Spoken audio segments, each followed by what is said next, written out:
Whitegate Chapter 3, Running Brown to the Ground, presented by Mohammed Sandi. This chapter gives a detailed information of white resistance both on the north and south of the United States against desegregation of schools.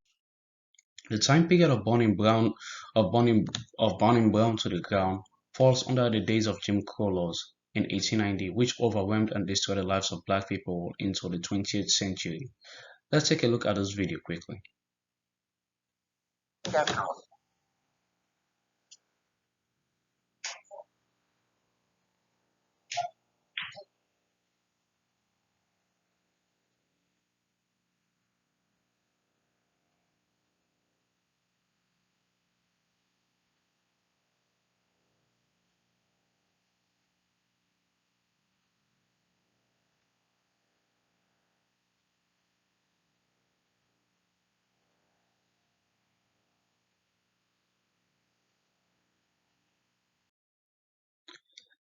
The main argument of Carl Anderson in Chapter 3 of White Age is to show how determined white Southerners were to segregate schools and the backlash that would befall the decision of Brown versus Board of Education, which is Supreme Court ruled that the Jim Crow laws were violating the Equal Protection Clause of the 14th Amendment, and also they say the due process requirements of 15th Amendment. In addition, our argument was to show how white Southerners were fixed on making the Brown decision irrelevant, which would cause it to burn to the ground eventually, due to the fact that they will make sure it has no effect on their schools. Let's look at the treatment of black students before Brown versus Board of Education, like the Plessy versus Ferguson case, which gave leverage to white Southerners to segregate schools, which says that it is okay to be separate, but it's supposed to be equal. However, that was not the case, right? It wasn't equal. For example, there was only one black public high school in the entire state. As a consequence, by 1950, African American adults in Delaware had finished on average only 7.2 years of high school. Whites had finished more than 10 years. Only 505 blacks in the entire state had earned at least a bachelor's, which was not surprising because of African American income was barely 1/3 of white families' earning. And also in Prince Edward County, for example, no high school existed for blacks until 1930. And even if there was high school, even if there was a school that was for blacks, this is how it looks like. It was overpopulated, not too much teachers also. Let's look at the fund disparity. In 1942, the Atlanta School Board allocated $75 more in support per capita for white students than for black students. By 1946, that figure had climbed to a difference almost $80. Furthermore, let's look at the incident following Brown versus Board of Education. After the Supreme Court had ruled that the Brown versus Board of Education, that the Brown versus Board of Education case, that it was violating the 14th Amendment and the 5th Amendment, white Southerners didn't take that easily. Their response was quite cruel.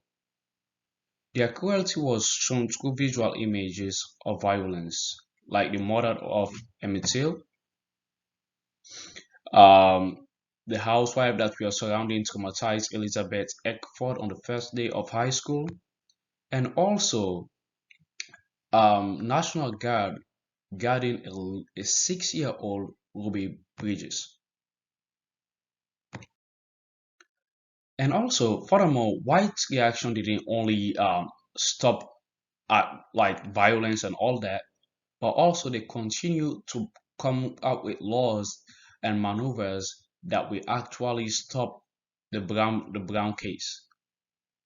For example, in addition, Southern states would introduce a constitution that is designed to destroy the central concept of checks and balances in the Constitution. Second, the proposal amendments will also ensure that the Supreme Court, given the stronghold that Southern Democrats had on both the U.S. and in Louisiana, which, because of this, it led to the Southern Manifesto, which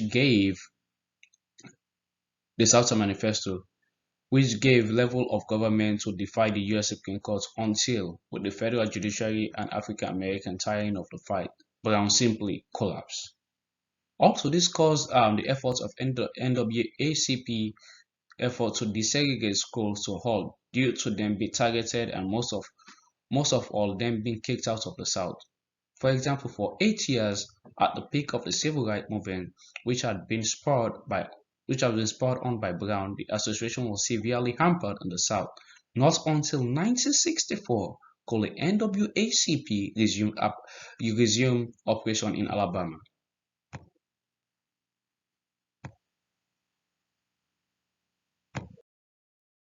How does burning Brown to the ground fit into this cause?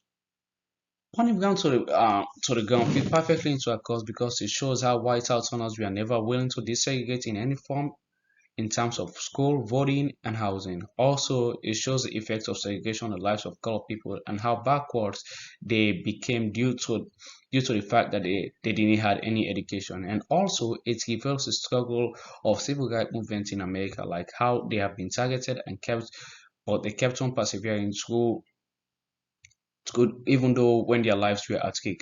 Moreover, this chapter fits into our course by showing us the depth of racism that is in the United States and how racism will never be eradicated from this country due to the fact that this system was not built for colored people. Because when we look back into history of America, it is filled with laws that uplift white people, but laws that will also neglect the lives of colored people. After getting this chapter, for my thoughts is that it helps us to understand the battle people of color have gone through to get education and how helpful the civil rights movement were in terms of making this country desegregate. Also, it shows how cruel this country can be towards change. What surprised me the most is the lack of governmental protection and support for colored people, even though the constitution gave rights to the people that was clearly taken from them during this period. Also, to me, it seems like the government was just letting it happen because they could have taken actions that will really cause Southern states to follow the law of the land. Just like how they made a blockade around Texas when they were trying to make Texas part of the United States.